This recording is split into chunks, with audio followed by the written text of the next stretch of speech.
You ask Tiger to solve. This deals with linear equations with one unknown.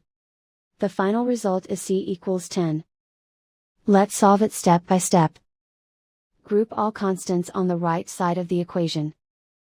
Add 3 to both sides. Simplify the arithmetic.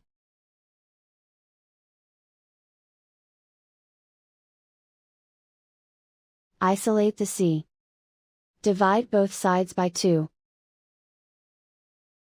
Simplify the fraction.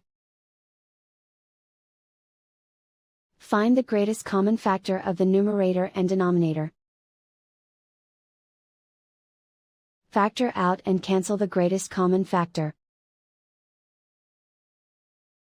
And so the final result is c equals 10.